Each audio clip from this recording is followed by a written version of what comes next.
Hi friends, welcome to my channel. இன்னைக்கு நம்ம வீடியோவில் பார்க்க போகிறது விநாயகர் சதுர்த்தி ஸ்பெஷல் பூரண கொழுக்கட்டை. எவ்வளோ நேரம் ஆனாலும் சாஃப்டாகவும் அதே நேரத்தில் வெடிப்பே இல்லாமல் எப்படி செய்யணுன்றத ஒரு சில டிப்ஸோடு நான் உங்களுக்கு ஷேர் பண்ணியிருக்கேன். வாங்க எப்படி செய்யறதுன்றத பார்க்கலாம். ஒரு கப்பு போல் பச்சரிசி மாவு எடுத்துருக்கோங்க. நீங்கள் கொழுக்கட்டை மாவாக இருந்தாலும் எடுத்துக்கலாம், இல்லை வீட்டில் ரெடி பண்ண பச்சரிசி மாவாக இருந்தாலும் எடுத்துக்கலாம். நீங்கள் எந்த பவுலில் எடுத்துக்கிறீங்களோ அதே பவுலில் தான் மற்ற பொருளோட அளவு எடுத்துக்கணும். இப்போ ஒரு கப்பு போல் பச்சரிசி மாவை ஒரு பாத்திரத்தில் மாற்றிக்கிறேன்.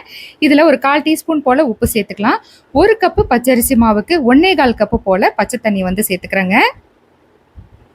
இப்போ இதை ஒரு விஸ்க் வச்சு கட்டிப்படாமல் நல்லா மிக்ஸ் பண்ணிக்கோங்க.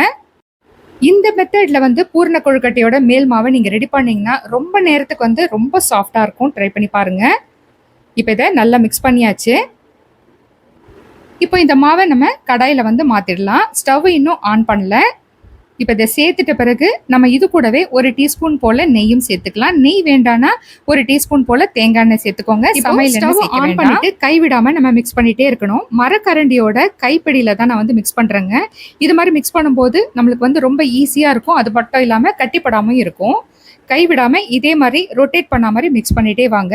நெய் இப்போ மேலேயே இருக்கிற மாதிரி இருக்கும். மாவு வேக வேக கொழுக்கட்டையோட மேல் மாவு 3 மெத்தட்ல ரெடி பண்ணலாங்க. ஒன்னு இந்த மாதிரி மாவை தண்ணியில கரைச்சிட்டு சேர்த்து பண்றது. இன்னொன்னு தண்ணியை நல்லா சூடு பண்ணிட்டு மாவுல சேர்த்துக்கிறது. மூணாவது மெத்தட் பாத்தீங்கன்னா தண்ணியை நல்லா கொதிக்க வச்சுட்டு அரிசி மாவை சேர்த்துக்கிறது. இதுல 3 மெத்தடுமே ஈஸியா வரும். ஆனா இந்த மெத்தட்ல ரொம்ப மாவு சாஃப்டா இருக்கும்.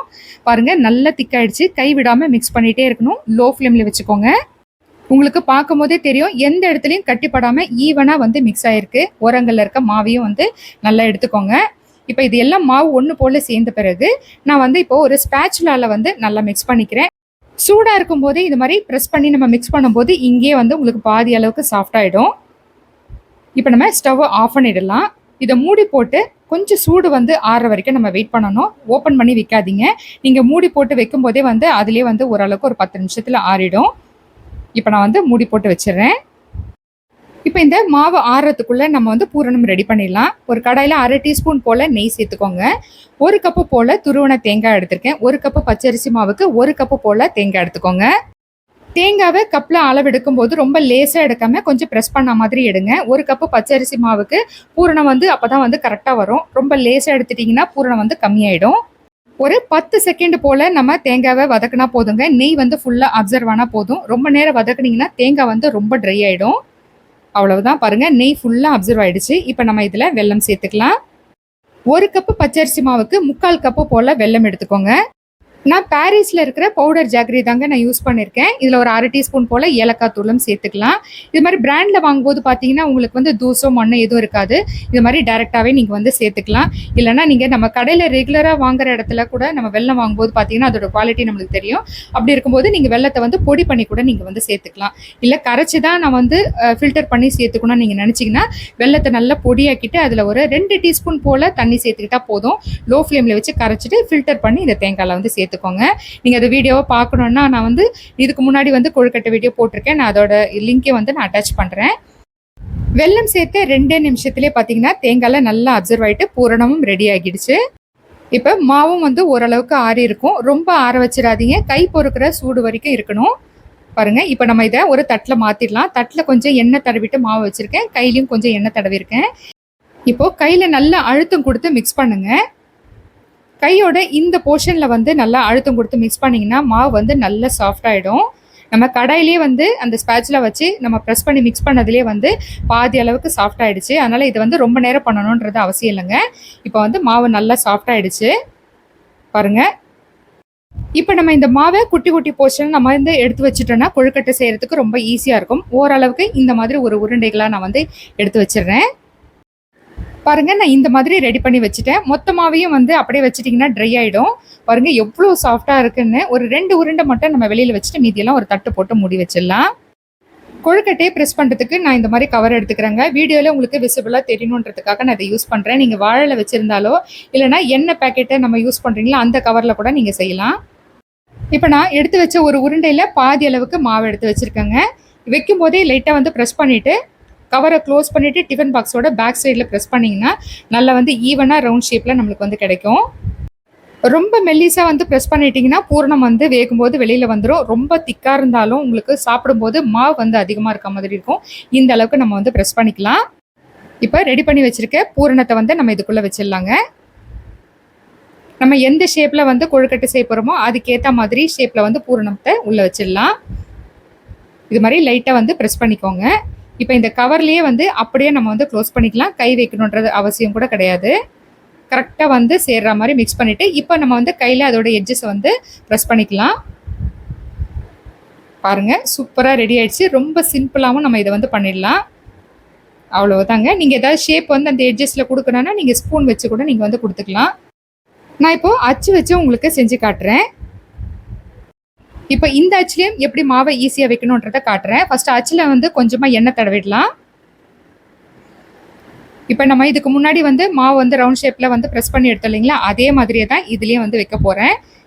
இந்த மோடில் வந்து கொஞ்சம் கொஞ்சமாக கையில் மாவு ப்ரெஸ் பண்ணாமல் இந்த மாதிரி நீங்கள் வச்சிங்கன்னா சூப்பராக வந்து பிரேக் ஆகாமல் உங்களுக்கு வந்து வந்துடும். அவ்வளோதாங்க. ரொம்ப ரொம்ப சிம்பிள். இது மாதிரி நீங்கள் வந்து ரவுண்ட் ஷேப்பில் ஒரு 10 வந்து நீங்கள் இது மாதிரி ப்ரெஸ் பண்ணி வச்சிட்டிங்கன்னா டக்கு டக்குன்னு வந்து செஞ்சிடலாம். இப்போ எக்ஸ்ட்ரா மாவெல்லாம் எடுத்துடுறேன். இப்போ ஒரு தடவை மறுபடியும் நல்லா ப்ரெஸ் பண்ணிவிட்டு நீங்கள் வந்து எடுத்திங்கன்னா உங்களுக்கு அழகாக வந்து சோமாஸ் மாதிரி ரெடி ஆகிடும். பாருங்கள் நல்லா சூப்பராக ரெடி ஆயிடுச்சு. இப்போ எட்ஜஸ்ல எக்ஸ்ட்ரா இருக்கிற மாவெல்லாம் எடுத்துடலாம். பூரணம் வந்து கொஞ்சம் கூட வெளியில் தெரியல பாருங்கள். மோதக மாதிரி இருக்கிற அச்சுலையும் எப்படி செய்யணுன்றதை சொல்கிறேன். ஃபஸ்ட்டு இதில் கொஞ்சமாக எண்ணெய் தடவியாச்சு. மாவு வந்து சைடில் கொடுத்து ப்ரெஸ் பண்ணாமல் ஃபஸ்ட்டு ஒரு சின்ன உருண்டையாக ஃபுல்லாக வந்து அப்படியே வச்சுருங்க. இப்போது அந்த ஷேப்புக்கு ஏற்ற மாதிரி நம்ம ப்ரெஸ் பண்ணிக்கலாம். இந்த எட்ஜில் வந்து ஃபஸ்ட்டு ப்ரெஸ் பண்ணிவிட்டு அப்படியே அதோட ஓரங்களை ப்ரெஸ் பண்ணிகிட்டே வாங்க. ரொம்ப ஈஸியாக இருக்கும். சைட்லேயும் வந்து உங்களுக்கு உடையாது. இப்போ இது மாதிரி ஓரங்களில் ப்ரெஸ் பண்ணியாச்சு. இப்போ இதுக்குள்ளே நம்ம வந்து பூரணத்தை வச்சிடலாம். கொஞ்சம் மாவு வந்து வெளியில் வர மாதிரி ப்ரெஸ் பண்ணிக்கோங்க. அப்போ தான் நம்ம வந்து அதே மாவுலேயே வந்து க்ளோஸ் பண்ண முடியும். தனியாக மாவு வச்சு மேலே க்ளோஸ் பண்ணிங்கன்னா வந்து வேகும் போது அது வந்து விரிசல் விட்டுரும். அவ்வளோதான். பூரணத்தை கொஞ்சம் கொஞ்சமாக வச்சு நல்லா அழுத்தமாக வந்து ப்ரெஸ் பண்ணிட்டேன். இப்போ கையை கழுவிட்டு அந்த மாவு வந்து ப்ரெஸ் பண்ணுங்கள். இல்லைனா அந்த பூரணத்தோட கலர் வந்து அப்படியே வந்து அந்த மாவில் வந்து ஒட்டிடும். அவ்வளோதாங்க. நல்லா வந்து ப்ரெஸ் பண்ணியாச்சு. இப்போ நம்ம இதுலேருந்து எடுத்துடலாம். இதே மாதிரி இருக்கிற மாவில் மற்ற டிசைனில் இருக்க அச்சு வச்சு நான் வந்து உங்களுக்கு மொத்தமாக வந்து செஞ்சு காட்டுறேன். கொழுக்கட்டையை வேக வைக்கிறதுக்கு ஸ்டீமர் பிளேட்டில் கொஞ்சமாக வந்து எண்ணெய் தடவிக்கிறேன். இந்த மாதிரி எண்ணெய் தடவிட்டு வைக்கும்போது ஒட்டாமல் வரும். நீங்கள் இட்லி பாத்திரத்தில் கூட வேக வைக்கலாம். ஒரு கப்பு மாவுக்கு எனக்கு 13 கொழுக்கட்டை போல் வந்திருக்குங்க. இப்போ இதில் ஒரு 3 போல் கம்மியாக இருக்குது, இடம் இல்லை. இப்போ நம்ம இதை வேக வச்சுக்கலாம். இட்லி பாத்திரத்தில் தண்ணி ஊற்றி இந்த மாதிரி நல்லா கொதிச்சிட்ட பிறகு தான் நீங்கள் வந்து பிளேட்டை வந்து வைக்கணும். மூடி போட்டு சரியாக ஒரு 5 நிமிஷம் வேக வச்சா போதுங்க. ஏற்கனவே மாவு வெந்துட்டதுனால ஒரு 5 நிமிஷம் வேக வச்சா போதும். ஸ்டவ் ஆஃப் பண்ணிவிட்டு மறுபடியும் ஒரு 5 நிமிஷம் அப்படியே வச்சுருங்க. அப்போ தான் பிளேட்டில் வந்து ஒட்டாமல் கொழுக்கட்டை நம்மளுக்கு கிடைக்கும். சூப்பரான பூரண கொழுக்கட்டை ரெடி ஆயிடுச்சு. எவ்வளவு வந்து சாஃப்டாக இருக்குன்றது பாருங்கள். கொஞ்சம் கூட விரிசல் வரல, பூரணமும் வெளியில் வரல பாருங்கள். இதே மாதிரி நான் சொன்ன டிப்ஸோட நீங்களும் இதே மாதிரி கொழுக்கட்டை செஞ்சு பாருங்க. இதுக்கு முந்தின வீடியோ பார்த்தீங்கன்னா பிள்ளையார்பட்டி மோதகம் செஞ்சுருப்பேன். அதையும் வந்து ட்ரை பண்ணி பாருங்க. இது ரெண்டுமே ட்ரை பண்ணி பார்த்துட்டு எப்படி இருக்குன்னு எனக்கு கமெண்ட்ல சொல்லுங்க. இனிமேல் மாவு வந்து விரிசல் வருது, ரொம்ப நேரம் கழிச்சு வந்து கொழுக்கட்டையை சாப்பிடும்போது மாவு வந்து ஹார்டா இருக்குன்ற பிரச்சனையே இனி உங்களுக்கு வராது.